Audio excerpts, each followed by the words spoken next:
It was yesterday once more. Memories of the fateful day of June 16, 1976 came back flooding as Hector Peterson's sister shared what she still remembers. She says students were very excited that day.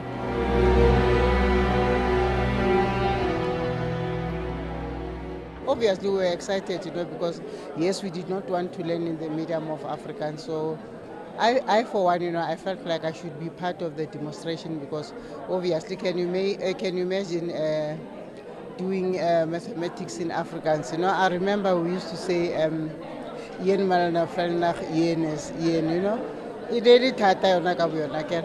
So I felt like no, I should be part of that, And besides, we did not like Africans so much because we were ruled by Afrikaners, We just felt like, yes, we understand that we are oppressed, but why should we really learn in our oppressor's language? It was not just a student uprising. Teachers too played a vital role. A former science teacher at Morris Isaacson High School recounts the agony and the efforts.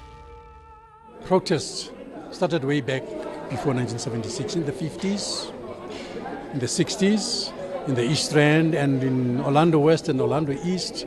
I mentioned a number of teachers who were involved, like Zik Mphahlele, Dade Mutuping, and Ike Matlari and others who ended up being fired from education.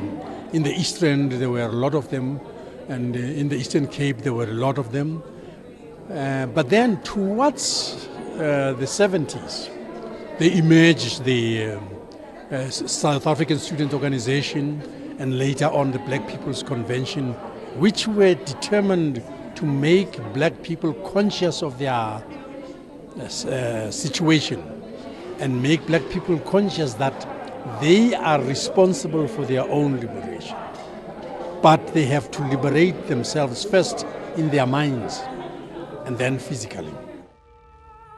The class of 76 argues that June 16, 1976 was just about fighting against Afrikaans as a medium of instruction. It was more about the right to a better education. Well, at the heart of the protests of June 1976 was a yearning for better quality of education beyond just the language. It was a yearning for better school facilities, sporting facilities in schools.